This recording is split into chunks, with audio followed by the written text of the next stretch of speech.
Vraiment une préparation olympique, c'est sur 4 ans. Donc voilà, il faut revenir loin en arrière, il faut se poser. Moi, au départ, je me suis posé tout seul et en fait, bah, ça a été ma plus grande erreur.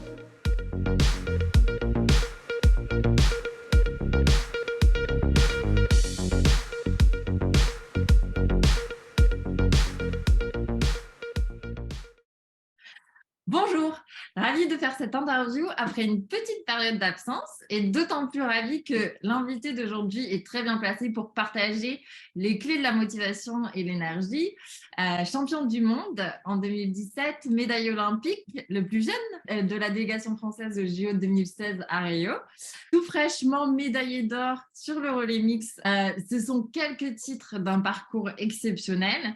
Et au-delà de ce parcours, c'est une personne extrêmement humble, avec de belles valeurs de partage, qui arrive à prendre un recul éclairé sur les échecs, les réussites et sur le monde qui l'entoure.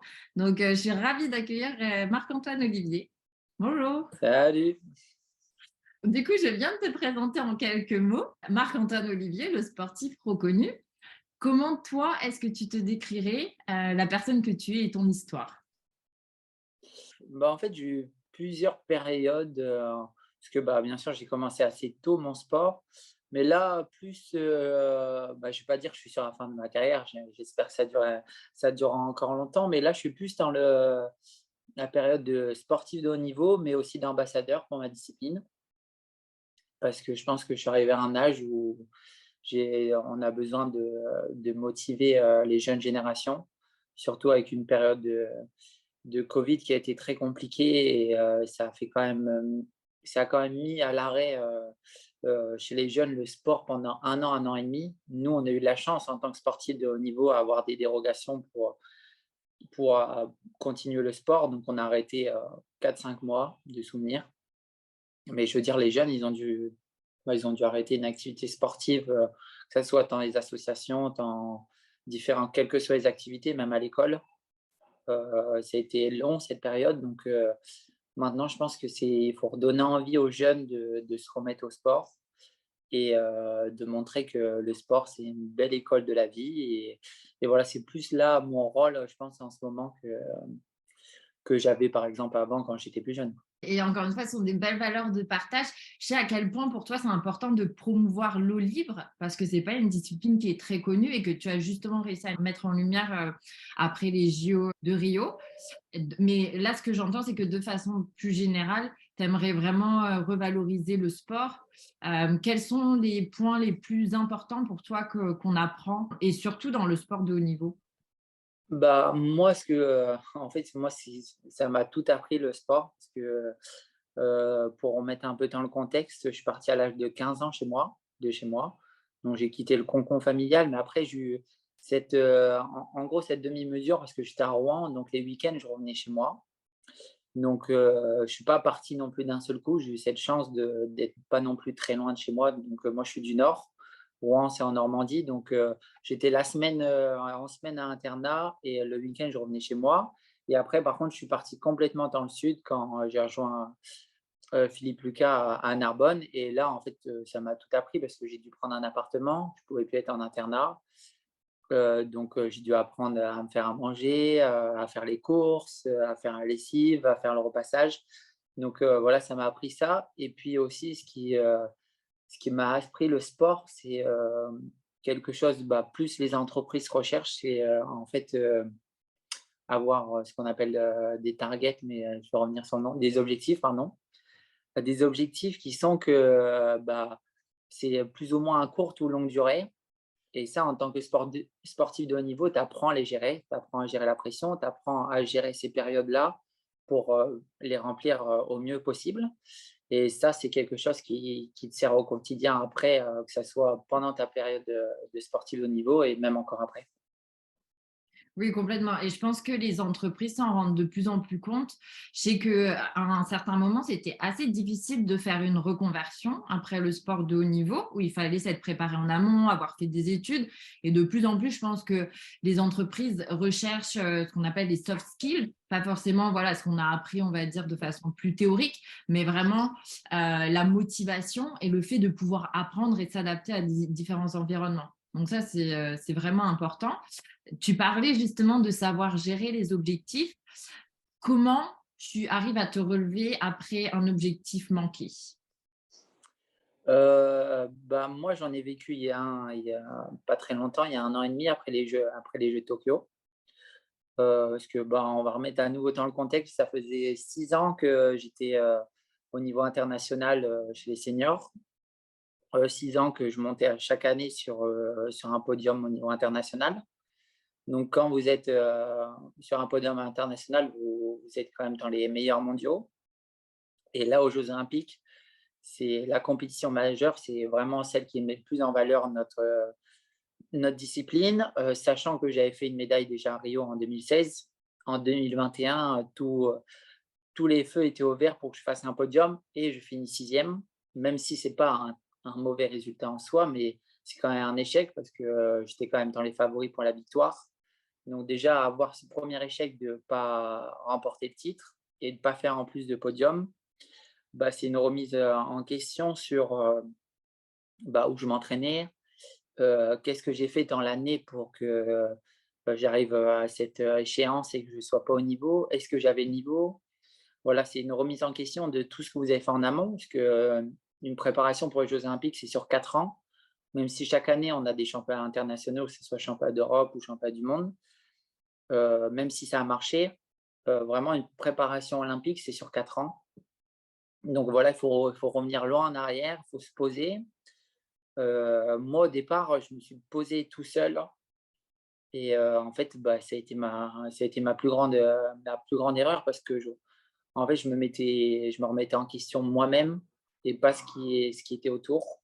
Et en fait, à parler avec d'autres personnes, j'ai appris au fur et à mesure que, voilà, j'ai vu, bah, j'ai pas honte de le dire, hein, j'ai vu une psy parce que j'étais en dépression pendant un peu plus de 4 mois.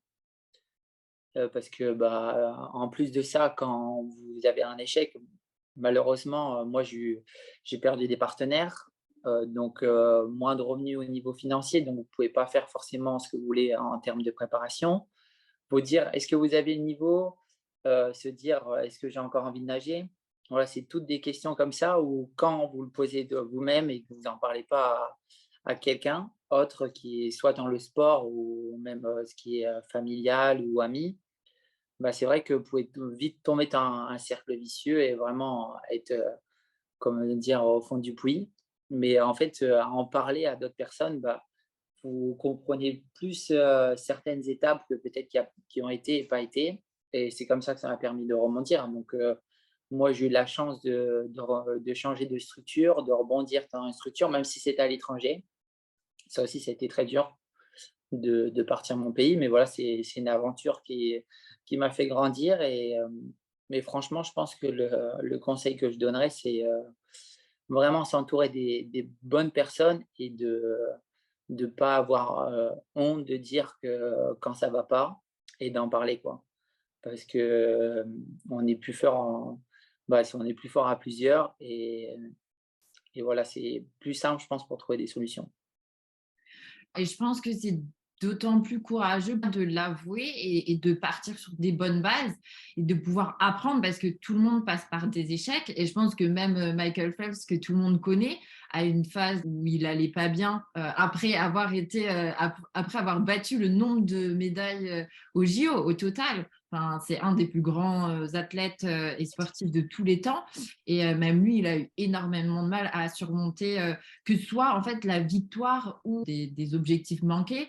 Et ça pose la question de l'accompagnement de la santé mentale. Tu disais que tu avais vu quelqu'un, mais en fait, des psys, pour moi, ce sont des coachs qui sont certifiés dans la santé.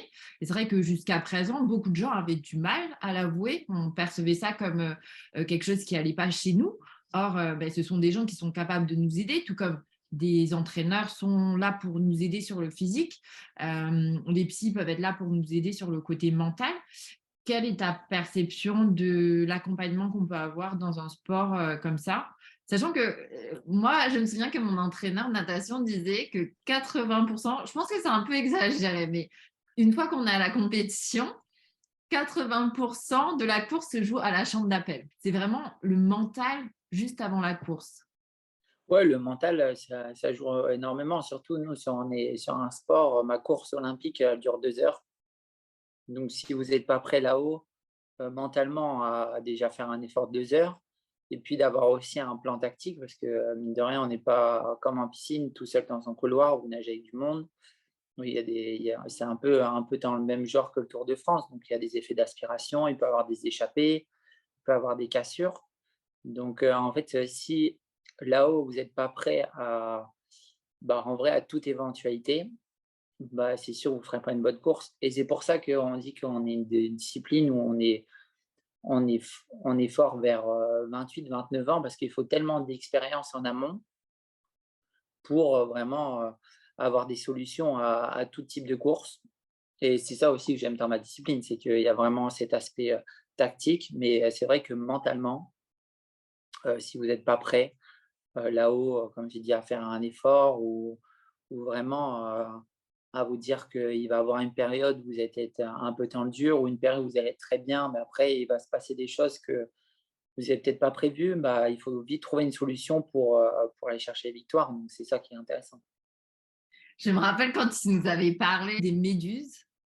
Du coup, je pense qu'une des tactiques, c'est potentiellement d'envoyer les méduses sur les autres. Bah, En tout cas, s'en débarrasser après de son côté. non, en vrai, les méduses, bah, ça dépend où on nage, mais c'est vrai que, on en a de plus en plus quand même. Mais non, de là à les envoyer sur les autres, c'est compliqué. C'est souvent eux qui viennent à nous.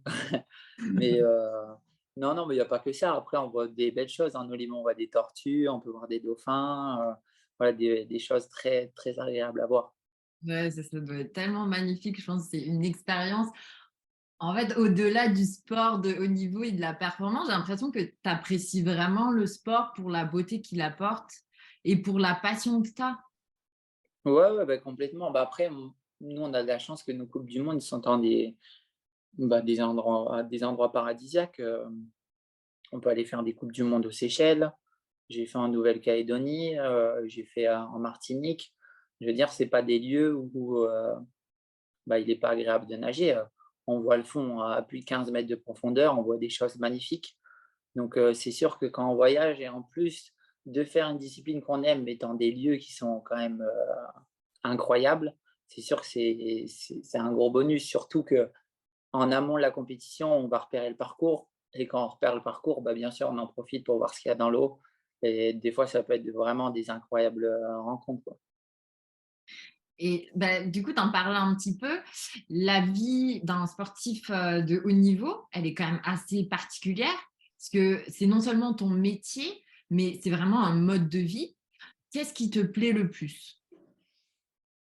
Bah, moi, ce qui me plaît le plus, à l'époque, c'était, de voyager et maintenant, je pense que c'est plus les rencontres.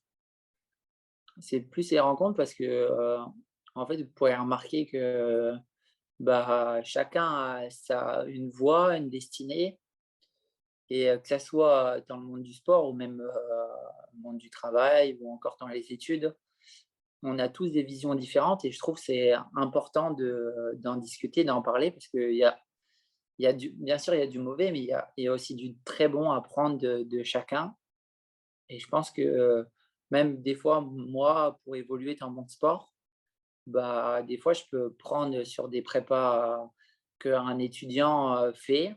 Par exemple, pour des examens, bah, ça peut peut-être me servir pour une compétition un jour, à peu près dans le même contexte que lui pour son examen, mais moi pour une course. Donc, je trouve que c'est, important de partager et vraiment de s'ouvrir aux autres personnes pour, bah, voir un peu leur parcours parce que je pense que chacun a un parcours différent et c'est ça qui est assez cool, quoi et j'ai la chance de voyager donc en fait, que ça soit un parcours, d'un francophone ou, d'un anglophone, on a tous des un peu des petits tips, donc c'est assez cool de les savoir et après nous, de notre côté, de faire un mix et de voir ce qu'on peut prendre de bon, quoi. J'adore, cette philosophie et surtout l'ouverture d'esprit. Là, tu habites en Italie, du coup, tu as déménagé en Italie. Quelle est la principale différence, tu dirais, entre, la vision du sport en Italie et en France? Bah, la vision du sport, en fait, c'est, déjà au niveau politique. La l'Italie met énormément d'argent dans le sport, donc rien qu'en termes de structure, d'accompagnement autour, c'est peut-être, ce qu'on a 2 ou 3 fois en France, donc c'est sûr d'être dans des structures comme ça, c'est vraiment sympa pour s'entraîner. Mais en même temps, ça fait un peu je vais pas dire de la peine parce que, on a des belles structures en France, mais se dire qu'en fait, on pourrait vachement améliorer ça en France et j'espère que ça arrivera, hein. Surtout que là, avec les Jeux de Paris, il y a quand même plus de budget qui est arrivé, mais j'espère qu'on pourra maintenir ce budget-là, maintenir ces structures et ces nouvelles générations qui vont arriver parce que, ben, un jour, nous, on va finir notre carrière et il va falloir avoir de la relève et on aimerait bien aussi revoir, la France sur les plus hautes marges donc non, c'est plus de ce point de vue-là, en termes de moyens, l'Italie, ils sont vraiment très forts pour ça. Oui, et justement, je pense que le grand champion que tu es est un peu un modèle pour les jeunes et c'est ça qui permet de former la génération future. Mais c'est vrai que je pense qu'il y a beaucoup de différences dans la façon dont le sport, de façon générale, est vu dans les différents pays. J'ai l'impression qu'en France, c'est c'est beaucoup plus, comment dire, accessible, mais au niveau loisir, à tout âge. Je trouve que c'est un peu dur. Une fois que tu as fini l'école, où là, tu as accès à de multiples sports, si tu n'es pas passé par l'étape sport-études et que tu ne passes pas sur la voie professionnelle, c'est vrai que c'est peut-être un peu plus dur en tant qu'adulte aussi de trouver quelque chose qui te correspond. Ouais, ouais, c'est sûr, en fait, on n'a pas beaucoup, de structures, mais on a surtout l'INSEP qui permet après, par exemple, le bac, de continuer soit par correspondance, soit avec des professeurs qui viennent directement sur place. Bon, après, il y a quand même beaucoup de facultés qui font des arrangements, ou des filières où on peut faire, une année en 2, par exemple. Il y en a beaucoup, mais pas assez comme, par exemple, les États-Unis ou le Canada où vraiment le système universitaire est basé sur le sport.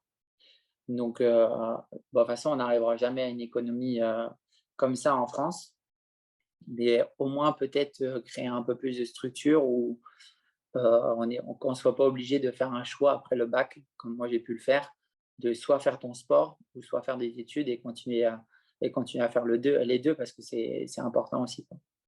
Ouais, je pense que c'est vraiment important d'avoir l'équilibre parce qu'on peut apprendre en fait et que les deux ne sont pas exclusifs. Je pense qu'on a souvent tendance, un peu de façon stéréotypée, à dire ah cette personne-là c'est plus quelqu'un porté sur l'intellect et cette personne-là est plus portée sur tout le côté sportif physique alors que c'est pas du tout exclusif et que au contraire l'un et l'autre nous apportent et nous apportent aussi même nous sur notre personne un certain bien-être en fait Ouais, complètement. ouais, c'est sûr de ne pas être, tout le temps focus sur le sport et penser à un peu à autre chose, quoi. Mm. Et tu disais que c'était d'autant plus dur pour toi de te motiver. Enfin, c'est vrai que une fois qu'on a atteint ses objectifs, c'est une grande fierté. Donc, ma première question serait quelle est ta plus grande fierté? Et ma deuxième question, c'est une fois qu'on a atteint ses objectifs, comment on arrive à se remotiver d'autant plus? Parce que après un échec, c'est vrai qu'il y a beaucoup de choses à reconstruire et toi, tu nous l'as dit, tu le prends dans le sens où qu'est-ce que je peux apprendre, comment je peux m'améliorer. Mais une fois qu'on a atteint ces objectifs, comment on arrive à performer encore mieux? Alors moi, en fait, j'ai eu beaucoup de podiums qui m'ont marqué. Bah, après le plus beau, ça reste les Jeux olympiques, hein, j'ai eu 20 ans, j'étais le plus jeune médaillé de la délégation, surtout pour une discipline comme le libre, j'étais très jeune, on était 25 au départ Je crois que le deuxième plus jeune, il devait avoir 26 ans. Donc j'étais vraiment le petit minot sur plein de départs, et de faire un podium et de montrer qu'à mon âge, on peut être performant, c'était assez cool. Et puis, en fait, quand on remplit les objectifs, bah, en France, souvent, bah, dès qu'on est champion du monde ou champion d'Europe, on prend vite la décision de stopper sa carrière en disant: «Ah, c'est bon, j'ai fait le job». Mais moi, en fait, j'ai toujours voulu marquer ma discipline. Et pour ça, bah, marquer sa discipline, c'est faire un maximum de podiums et durer sur le plus longtemps possible. Et c'est ce que ouais, ce que j'essaye de faire chaque année, de remporter le maximum de podiums. Donc, bah, pour l'instant, je suis sur une bonne lancée, donc c'est assez cool. Mais non, ouais, il y a encore du chemin à faire, même si je pense déjà l'avoir marqué à ma discipline, mais j'aimerais encore ajouter quelques lignes à mon palmarès. Oui, je pense qu'on peut dire, que tu l'as marqué et en fait, pour moi, c'est ton humilité, en fait, qui, te pousse à vouloir encore, faire plus et tes valeurs de partage. Donc ça, c'est tout à ton honneur. Là, tu parlais, oui, de ce que tu apportes, aux autres. Inversement, comment est-ce que toi, tu appréhendes le regard des autres? Bah, moi, bien, hein. Bah, que ce soit en termes sportifs, de voir des jeunes générations qui poussent derrière et qui veulent prendre ma place, moi, ça me permet de me remettre en question et je pense, de performer mieux, parce que ça m'évite de rester sur, pas un piédestal, mais pas de rester au même niveau et me dire: «Bah, j'ai déjà fait ça. Si je refais exactement pareil la saison prochaine, je pourrais être, à nouveau médaillé». Ça permet chaque année de me remettre en question en disant: «Bah, eux, ils vont peut-être encore évoluer physiquement, psychologiquement, donc ils vont potentiellement être plus forts». Donc c'est aussi à moi, à mon âge, même si, c'est compliqué encore d'évoluer physiquement, mais de trouver des solutions qui vont faire en sorte que je vais pouvoir reperformer sur les années d'après. Et après, que ce soit amis ou familial, c'est bah, leur regard, moi, c'est de les rendre fiers, quoi. Les rendre fiers en disant que, bah, ce que je fais tous les jours, c'est pas pour rien, et que, voilà, après, c'est des moments partagés ensemble, et surtout des moments inoubliables, quoi. Moi, j'ai de la chance que mes parents, à chaque fois, ils puissent me suivre sur les plus grands championnats. Donc, je peux te dire que des souvenirs inoubliables, on en a pas mal, et j'espère que ça continuera un maximum de temps, quoi. Ouais, je crois savoir que c'est une famille de grands sportifs, donc c'est d'autant plus fort. Ça fédère vraiment, il y a un esprit comme ça commun qui renforce les liens familiaux. En fait, sur le regard des autres, je pensais aussi à l'aspect un peu réseaux sociaux, parce que je sais que c'est une des parties qui fait que tu peux avoir des partenaires, on va dire, plus aisément et et de façon générale, oui, ça aide sur l'aspect financier, tu l'as dit tout à l'heure. Est-ce que pour toi, c'est plus un avantage ou tu fais attention quand même à ce qui se passe? Non, non, il faut faire attention. Maintenant, on est obligé de passer par là parce que c'est le premier moyen de communication. C'est plus, malheureusement, c'est plus les médias, ou c'est plus, les interviews, ça reste les réseaux sociaux, parce qu'on peut poster, 24 heures sur 24, 7 jours sur 7, et c'est où vous avez la plus de visibilité.